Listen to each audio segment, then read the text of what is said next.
The air in the P4 level of the underground garage was old and cold, smelling of damp concrete, forgotten oil spills, and the faint, metallic tang of exhaust fumes that never quite escaped to the world above. Frank sat in his glass-walled security booth, a small, warm island in an ocean of gray cement. The only sounds were the low-frequency hum of the fluorescent lights and the rhythmic plink, plink, plink of water dripping from a pipe onto the stained floor of an empty parking bay. It was a sound that measured time in lonely increments. He'd worked this late shift for 7 years, and he knew the garage's quiet language. He knew the sigh of the ventilation system kicking in, the groan of the automatic gate, the distinct engine signatures of the few remaining tenants who kept late hours. Tonight, however, there was a new sound, or rather a new silence. For the past hour, a man had been sitting on a motorcycle in the bay, directly opposite the elevators. The bike was a monster, a hulking mass of black steel and chrome that seemed to absorb the weak light around it. The man was just as still, just as dark. Dressed in a tailored black leather jacket and dark jeans, he was a statue of coiled stillness. Frank couldn't see his face clearly, just the sharp line of his jaw and the way his dark hair was cut. He didn't move. He didn't check a phone. He just sat there, one boot planted firmly on the ground, radiating an aura of patience that felt more predatory than peaceful. Frank had seen men like him before. Men who moved with an unnerving economy of motion, whose presence altered the very atmosphere of a room. They were trouble usually, but this man did nothing. He just waited. And his waiting made the quiet garage feel charged, like the air before a lightning strike. Frank's job was to observe, report, and never, ever engage. He was a witness, not a hero. He adjusted the focus on the small black and white monitor, zooming in on the figure. The man's jacket was immaculate, the leather catching the overhead light in a dull sheen. He wore no helmet. He just sat, his gaze fixed on the brushed steel doors of the elevator, as if he knew exactly who, or what, he was waiting for. The sight made the back of Frank's neck prickle. It was a Tuesday night. Nothing ever happened on a Tuesday. The soft chime of the elevator arriving was abnormally loud in the concrete tomb. The steel doors slid open with a pneumatic hiss, and the silence was replaced by a new, softer sound.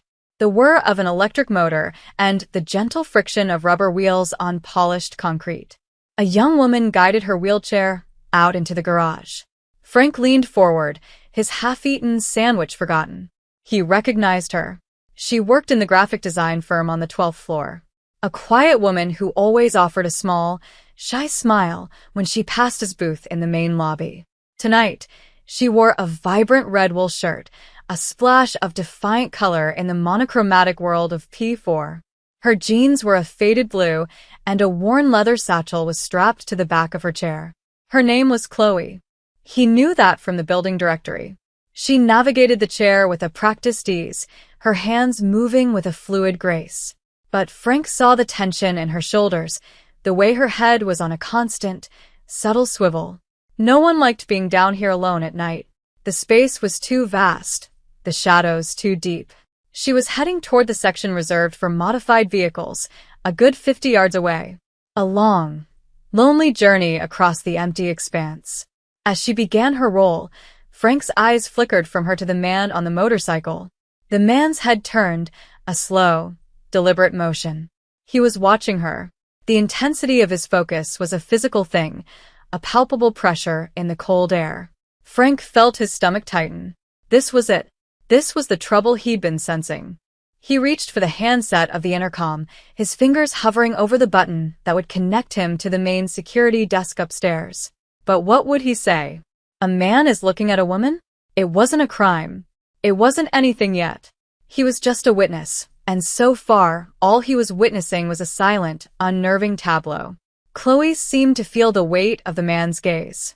She faltered for a second, her wheels slowing. She glanced over her shoulder, a quick, bird-like movement. She saw him. Frank saw the moment she registered his stillness, his size, the sheer, immovable presence of him. Her hands tightened on her wheels and she picked up her pace, her movements a little less fluid now, a little more urgent. The sound of her chair seemed to echo louder, a vulnerable little hum against the vast, oppressive silence of the garage. Just as Chloe passed the midway point, another sound joined the garage's sparse symphony. A scuff. The scrape of a cheap shoe on gritty concrete. It came from the unlit stairwell at the far end of the level. Frank's eyes snapped to the source of the noise. Two figures detached themselves from the deeper shadows near the concrete support pillars. They were indistinct, just silhouettes in the poor lighting, but their posture was unmistakable. It was the slouching, predatory saunter of men who thrived in places like this. They didn't walk with purpose. They drifted, like sharks sensing blood in the water. They weren't looking at Frank. They weren't looking at the man on the motorcycle. Their attention was locked entirely on the small, bright figure in the red shirt. They began to move, not directly toward her, but on a parallel course, their path designed to intercept her before she reached her vehicle. Frank's blood ran cold. This was not a random encounter. They had been waiting for her. He saw it all now. They had hidden in the stairwell, biding their time.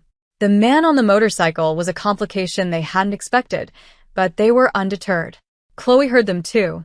She stopped again, her head whipping around. This time, the fear on her face was stark, visible even on Frank's grainy monitor. Her body went rigid. She was trapped. Her car was still 20 yards away. The elevators were 50 yards behind her. The two men were now fanning out, cutting off her angles. One of them let out a low chuckle that didn't carry to Frank's booth, but he saw the shape of it, the cruel curl of the man's lips. Frank's hand slammed down on the intercom button. Central, this is Frank at P4. We have a situation. A female tenant. She's being cornered by two unidentified males. Looks hostile. The reply was a crackle of static and a calm, procedural voice. Copy that, P4. We're dispatching someone. Can you maintain visual? Frank didn't take his eyes off the scene.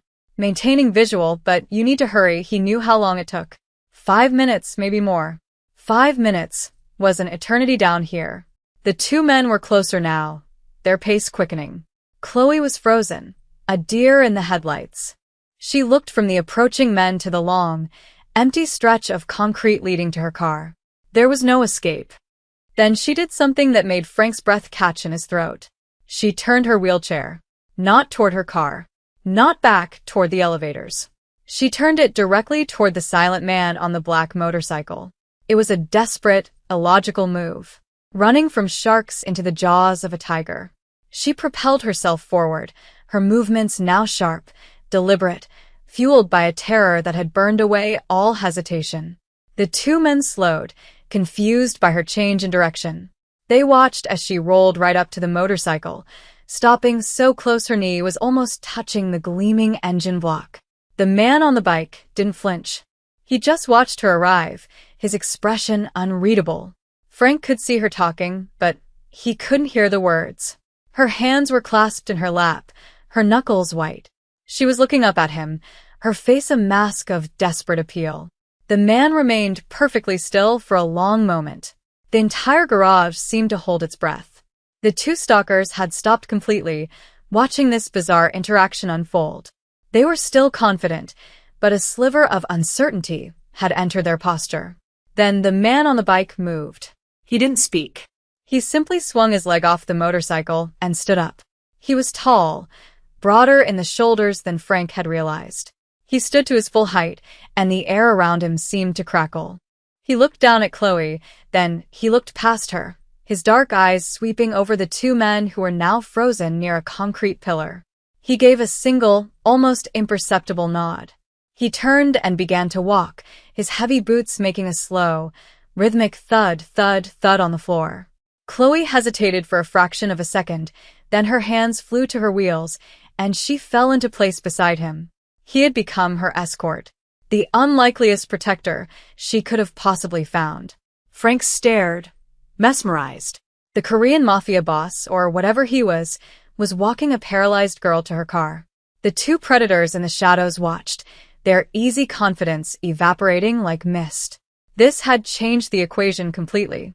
And Frank knew, with a certainty that chilled him to the bone, that this was far from over. The journey to her car was the longest 20 yards of Chloe's life. The man beside her moved with a slow, deliberate cadence, his pace perfectly matching the speed of her chair. He didn't look at her. He didn't speak.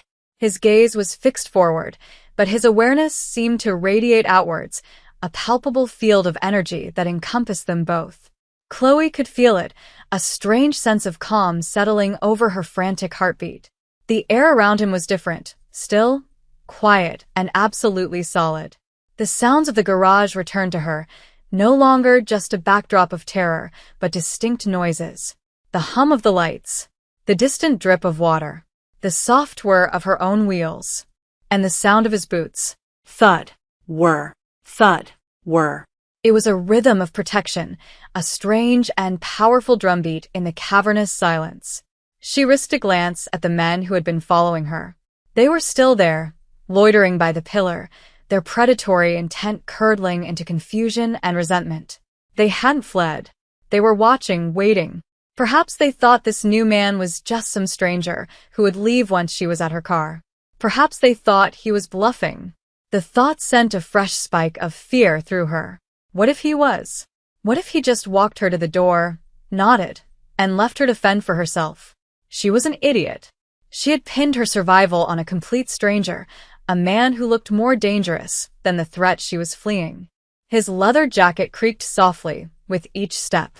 She could smell the faint, clean scent of it mixed with something else, something like cold night air and faint, expensive cologne.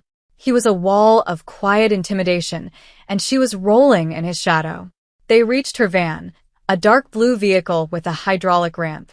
She fumbled in her satchel for her keys, her fingers clumsy and trembling. The metallic jingle was obscenely loud.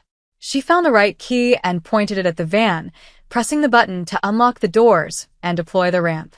The mechanism whirred to life, the ramp descending with a low groan. It was a sound of safety, of escape. But the two men were starting to move again. They were separating, their intentions clear. They were going to flank the vehicle, trapping her between the van and them as soon as her protector left. The ramp finished its descent, clanking softly as it touched the concrete. This was the critical moment. Chloe looked up at the man, her voice barely a whisper. "Thank you." It was an inadequate phrase for what he had just done, but it was all she had. He didn't respond. He didn't turn to leave. Instead, he took 2 steps past her, positioning himself between her and the rest of the garage. He stood facing the approaching men, his back to her and the van. His stance was relaxed, almost casual, yet it was the most imposing thing Chloe had ever seen. He had become a human shield. The 2 men stopped dead in their tracks, about 30 feet away. The pretense was gone. Their faces, now more clearly visible in the light, were hard and cruel. One of them, a lanky man with stringy hair, called out, his voice a mocking sneer. "Hey, pal. This ain't your business. Just walk away." The man in the leather jacket didn't answer. He simply stood there, a silent, immovable object. The second man, shorter and stockier, took a menacing step forward. "You deaf?" he said. "Get lost. The lady owes us a little conversation." Chloe's heart hammered against her ribs. She was positioned behind him, on the ramp, her hand on the controls to lift herself into the van, but she couldn't move. She was transfixed, caught in the terrifying stillness before the storm. The tall man finally moved his head, a slow turn to look at the stocky man who had spoken. He still said nothing. His silence was his weapon. It was unnerving, unnatural. It stripped them of their power, their taunts falling flat in the dead air. He was refusing to play their game. He was operating by a different set of rules entirely, and they had no idea what they were. The lanky one pulled something from his pocket. It wasn't a weapon, not yet. It was a phone. He held it up, smirking. "Maybe your boss wants to know you're interfering with company business," that was it. The mention of a boss. This wasn't random. They had been sent. This was targeted. The realization hit Chloe with the force of a physical blow. This was bigger and more terrifying than she could have imagined. The man in the leather jacket finally spoke. His voice wasn't loud, but it cut through the cavernous space with absolute clarity. It was low, gravelly, and carried an accent she couldn't quite place. Leave, it was a single word. A command, not a request. The stocky man laughed. A short, ugly bark. Or what? You and what army? The man in the jacket didn't even look at him. His eyes were on the lanky one, the one with the phone. He took one slow step forward, then another. He moved with a liquid grace that was terrifying to behold. The two men tensed, shifting their weight, preparing for a fight. Frank, in his booth, had his phone in his hand, ready to dial 911 directly. Protocol be damned. He was witnessing the preamble to a brutal assault. But the violence never came. Not in the way he expected. The man stopped about 10 feet from them. He said something, not in English this time. The words were sharp, guttural, a string of syllables that sounded like stones striking rock. Chloe didn't understand them, but she understood the tone. It was a tone of pure, undiluted authority. It was the sound of a king addressing insects. The reaction from the two men was instantaneous and shocking. The smirk vanished from the lanky man's face, replaced by a mask of chalky white fear. The phone slipped from his trembling fingers and clattered onto the concrete. The stocky man, who had been puffing out his chest a moment before, seemed to shrink, his shoulders caving in as if under an immense physical weight. They stared at the man in the jacket not as an obstacle, but as a ghost. As an impossibility. He spoke again, just 2 more words in that same foreign tongue. The lanky man flinched, as if he'd been struck. He bent down, snatched his phone, and started backing away, his eyes wide with terror. He didn't turn his back. He just retreated into the shadows, stumbling over his own feet. The stocky man followed a second later, practically tripping in his haste to escape. They vanished into the stairwell from which they had emerged, their retreat a complete and total rout. They hadn't been beaten. They had been dismissed. Frank stared at his monitor, his jaw hanging open. No punches thrown. No weapons drawn. Just a few words in a language he didn't recognize had neutralized a threat more effectively than a security team ever could. It wasn't a fight. It was an execution of power. The silence that descended upon the garage was profound. It was heavier, deeper than before. The two men were gone, but the echo of their fear remained. Chloe sat on the ramp of her van, her hands gripping her wheels so tightly her knuckles ached. She was breathing in short, shallow gasps. The man stood for a long moment, his back still to her, facing the empty space where the threat had been. He was ensuring they were truly gone. Finally, he turned around. His face, which had been a mask of cold command, softened almost imperceptibly as his eyes met hers. The sheer intensity was gone, replaced by a quiet, assessing calm. He walked back toward her, his boots making the only sound in the world. He stopped at the base of the ramp, looking up at her.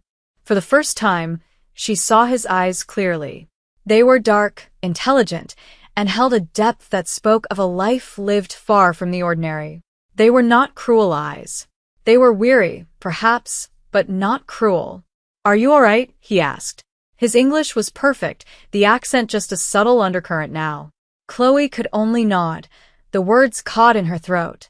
She felt a tremor run through her arms and forced herself to release her death grip on her wheels. They were waiting for me. She managed to stammer out, the realization still fresh and terrifying. He nodded slowly. I know, of course he knew. He had understood the situation from the moment he first saw them. He had been waiting, too, though she couldn't be sure for what. "Thank you," she said again, and this time the words felt heavier, more meaningful. "You saved me." He gave a slight shake of his head, a gesture of dismissal. They were amateurs. He looked at her van, at the specialized controls visible through the open door, then back at her. A flicker of something unreadable passed through his expression. "Get in your car. Lock the doors." He wasn't leaving. He was waiting until she was secure. With trembling hands, Chloe operated the controls. The ramp lifted her smoothly into the driver's seat. She transferred from her chair, a motion she had performed thousands of times, but tonight it felt clumsy and slow. Once she was settled, she hit the button to retract the ramp and slide the door shut. The solid thunk of the lock engaging was the most reassuring sound she had ever heard. She looked through the window. He was still there. Alone, dark figure standing guard in the empty garage. He hadn't moved. He was waiting for her to start the engine.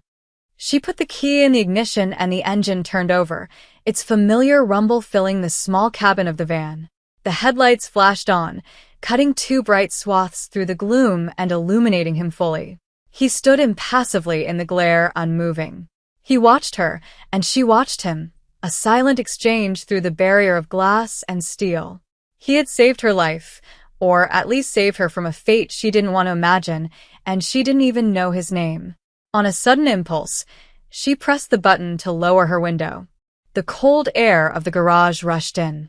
"Wait," she called out. He inclined his head slightly, listening. "I don't know your name." He was silent for a beat, as if considering the request. "Minjun," he said finally. The name suited him. It was strong, solid. "I'm Chloe," she replied. A ghost of a smile touched his lips, so faint it was barely there. I know he knew her name. The thought sent a strange shiver down her spine, but it wasn't one of fear. It was something else entirely. Something closer to wonder. How did he know her name? Who was this man who appeared out of nowhere, commanded unseen armies with a few words, and stood guard over a stranger in a parking garage? "Those men," she started. "They said something about a boss." Minjun's expression became guarded again, the brief warmth vanishing. "It does not concern you, but it does," she insisted, finding a strength she didn't know she possessed. "They were after me. I need to know why." He took a step closer to her window, leaning down slightly. The proximity was overwhelming. He was close enough now that she could see the fine lines around his eyes, the single, faint scar that traced his left eyebrow. "Some people do not like to lose," he said, his voice low. "Your firm won the city development contract. The other bidder is a poor loser." It all clicked into place. The rival company, notorious for its aggressive tactics. She was just a graphic designer, but she had been the lead on the final presentation, the one that had sealed the deal. They weren't trying to rob her. They were trying to send a message. To intimidate her, to terrorize her company through her. And Minjun? Who was he in this equation? "And you?" she asked, her voice hushed. "Who are you?" He held her gaze for a long moment. "I am a business associate," he said, the slight hesitation telling her the term was woefully inadequate. "An associate of the people who believe contracts should be honored. And that women should be able to go to their cars without being harassed." He straightened up. "Go home, Chloe. You will not be bothered again." It wasn't a guess. It was a statement of fact. A promise. He had handled it. Whatever that meant. He started to turn away, back toward his motorcycle. "Wait," she said again, her voice stronger this time. "How can I thank you?" He paused, his back to her. "No thanks are necessary, but I want to," she insisted. He turned his head, looking at her over his shoulder. "Next time," he said, "do not be so trusting of strangers in parking garages." There was a hint of dry humor in his tone. "Even me," and with that, he walked back to his bike, swung a leg over, and with a deafening roar, the engine exploded to life. He didn't look back again. He simply rode toward the exit ramp, his red taillight disappearing into the darkness, leaving Chloe alone in the sudden, echoing silence, her heart still pounding with a mixture of terror, relief, and a profound, baffling sense of connection to the dangerous man who had just become her unlikely guardian angel. Chloe sat in her van for 10 minutes, the engine humming, the heater blasting warm air that did little to chase the chill from her bones. The garage was empty again, just as it had been when Frank first started his shift. But it was different now. The silence was no longer empty. It was filled with the memory of what had happened. The space held the imprint of Minjun's authority, of the two men's terror, of her own racing heart. She finally put the van in drive, her hands steady on the controls. As she passed the security booth, she saw Frank step out. He looked pale. He simply raised a hand, a gesture of solidarity, of witness. She nodded back, a silent acknowledgement passing between them. The world outside the garage was shockingly normal. Cars passed under the streetlights, music drifted from a nearby bar, people walked along the sidewalks, blissfully unaware of the small war that had been fought and won in the concrete depths below. The next day at work was surreal. The office buzzed with the victory of the city contract.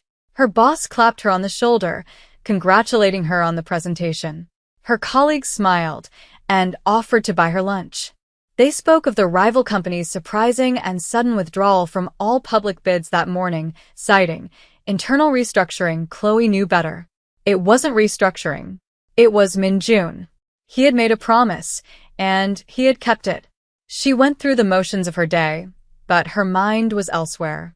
It was in P4, replaying the events over and over. The cold fear, the desperate choice, the quiet power of his voice, the unexpected safety she felt in his presence. He was a paradox, a man who dealt in threats and shadows but used his power to protect. She thought about his warning. Do not be so trusting of strangers. But she had trusted him.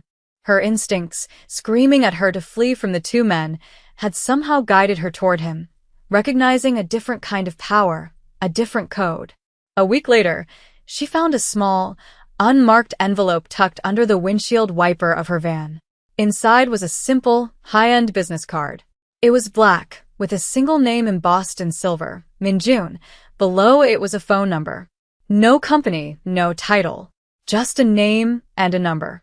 It was an offering, a lifeline, a connection to the world of shadows she had briefly touched. She didn't know if she should use it.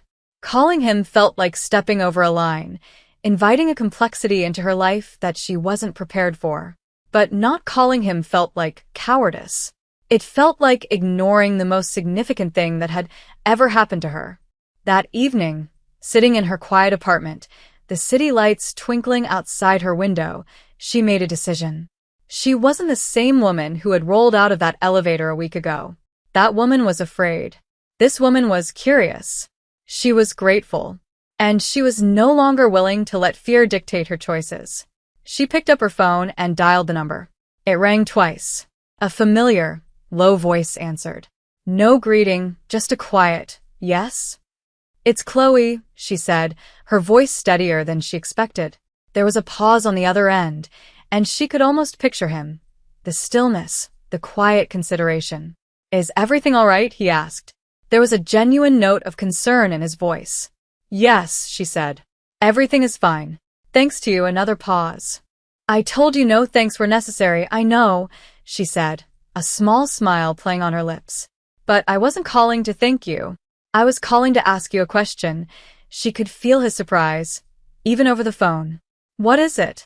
That night, you knew my name. You knew about the contract. You were there waiting. You weren't there by accident, were you?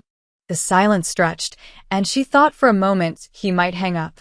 But then he spoke, his voice softer than she'd ever heard it. No, he admitted. It was not an accident. I was there to make sure nothing happened. He had been there for her all along. Before she even knew she was in danger, her guardian was already in place. The thought was staggering, overwhelming. Why? She whispered. Let's just say, he said, and she could hear the hint of that rare, dry humor return. My associates and I have an investment in your company's success. And we prefer to protect our investments. It was a business answer, but it felt like something more. Well, Chloe said, feeling bold. If you want to protect your investment, you should probably see it up close. There's a coffee shop near my building. Tomorrow. 10 o'clock, she had thrown down a gauntlet. She had invited the tiger for coffee. The silence on the other end was long and deep. Then, for the first time, she heard it. A low, soft chuckle. 10 o'clock, he said. And then he hung up. Chloe lowered the phone, her heart doing a slow, steady drumbeat, not of fear, but of anticipation. She had stepped over the line, and she had a feeling she was never going back.